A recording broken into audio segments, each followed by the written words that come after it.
Hey guys, today I'm going to tell you everything about internal and external links, otherwise known as link juice, and how they impact your SEO ranking. Link juice is to your website what electricity is to your house. Without it, your digital business is dead. And the reason is it's one of the most fundamental aspects of ranking high on search engine and maximizing sales. And so even if it's not the most crucial element, after all, creating helpful and inspiring content is in the first place, link juice accounts for a great deal in your chances of success. So what is link juice? Link juice signals how authoritative your website is in the ecosystem of a search engine.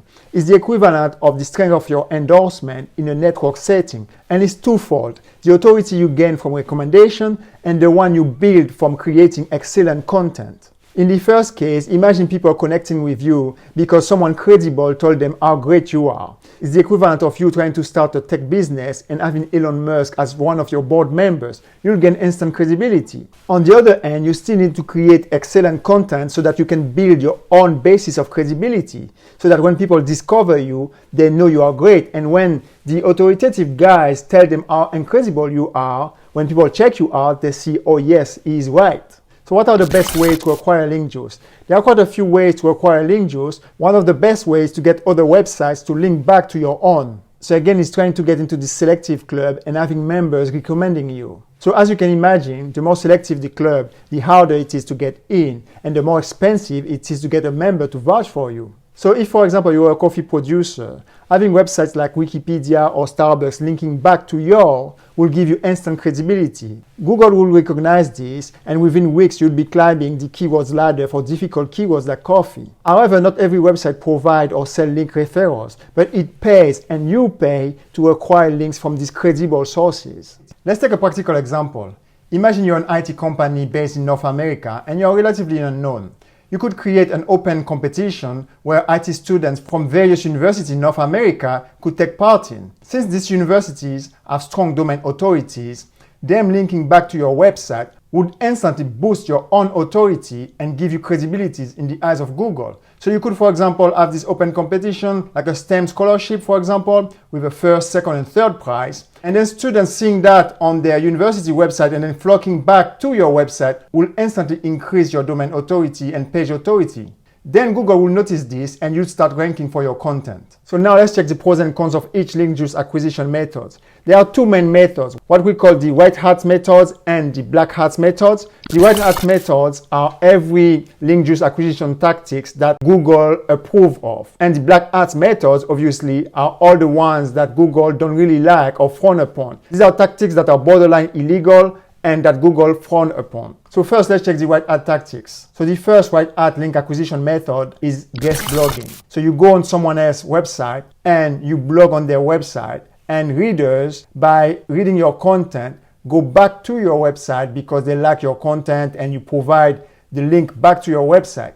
So you go on website with high domain authority, post on their website, and then readers, the flock of readers from their website, the volume of readers from their website will flock back to your website. There are two big websites I love to use. The first one is Substacks and the second one is Medium.com. They allow you to post your content, create content on their structure, and then readers, if they like your content, can go back to your website because you leave all your details there. That's a great way to show your expertise and reach viewers that you wouldn't otherwise reach if you were just posting on your own website. The second white hat tactics is to create high quality content. That seems obvious, but many businesses forget to put on the effort to create helpful, SEO optimized content that their readers will love and will find valuable.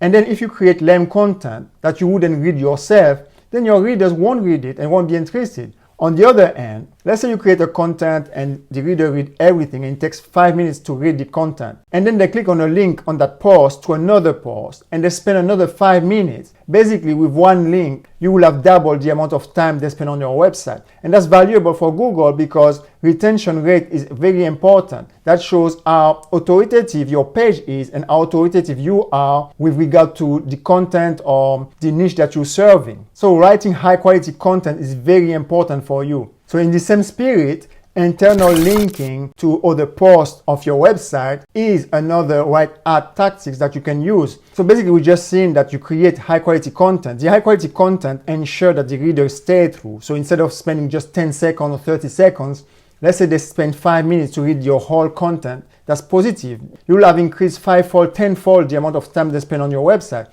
But then when you put your internal links to other posts that are relevant to the content that they want to know about, then you increase again the amount of time, the retention time they spend on your website. Another aspect of internal linking is something we could call semi-external linking.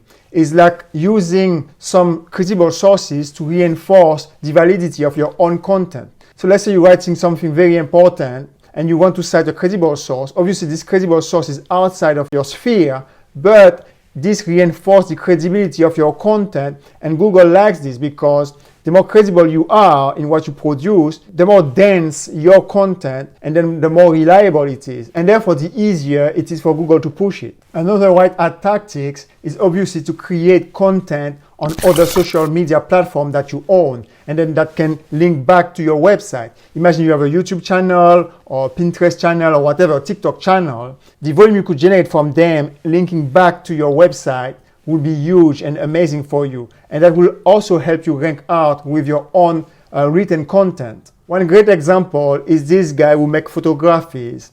His YouTube channel has more than 1.5 million subscribers, but most of his content originates from TikToks. But you can see the synchronicity here. He brought eyeballs from TikTokers on his channel, but then as YouTube see the volume of viewers, YouTube recommend his content to new YouTubers, and therefore that's how he can reach quickly 1.5 million subscribers and grow his audience. So in this same spirit, you go and branch out to other social media platforms where your audience, your target audience is, and then you can attract them and build up your website and create a very strong website with high domain authority and high page authority.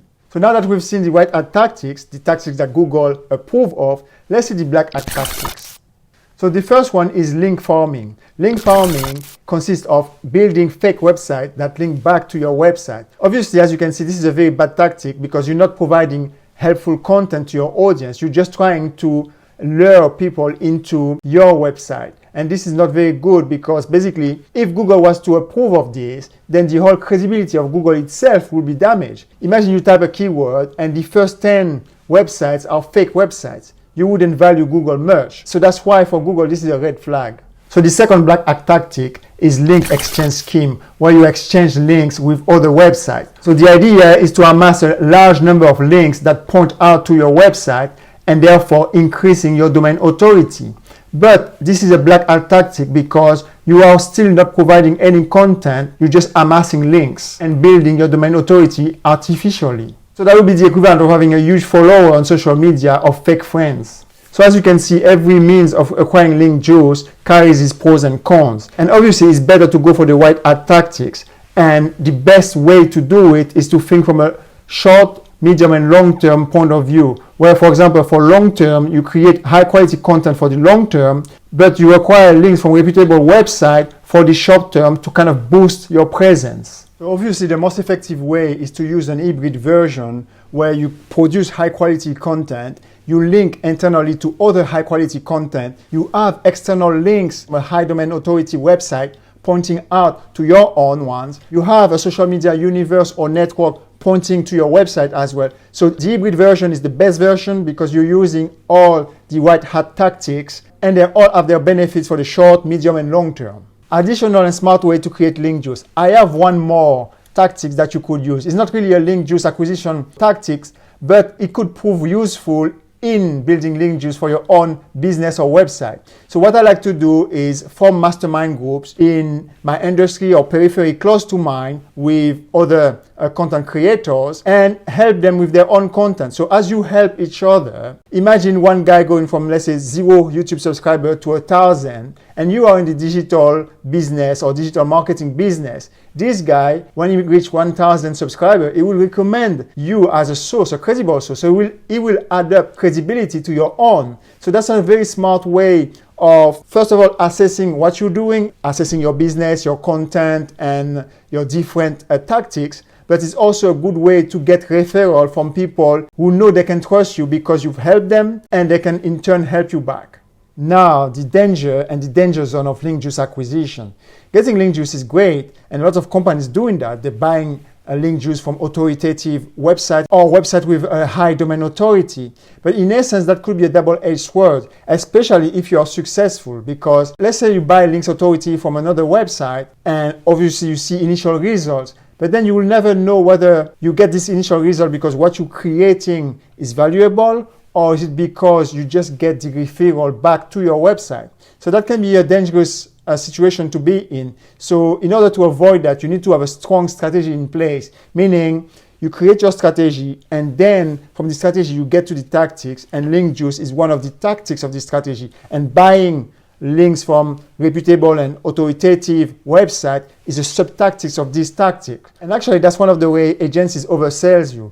Let's say they sell you a package and you see initial results. What will be your next reflex is to buy more. They will oversell you on more link juice, especially if you see a dip in your results. You'll be more inclined in increasing your link juice acquisition budget. But that's a problem because in essence what that means is that you haven't created a strong strategy and made link juice acquisition part of your strategy. What you're just doing is transferring the problem to an agency. Of course, the agency will make a lot of money out of you. So you need to have a strong strategy in place where you can check where you are now, where you want to go, what are the steps you're taking to get there, and then where link juice acquisition fit into your strategy.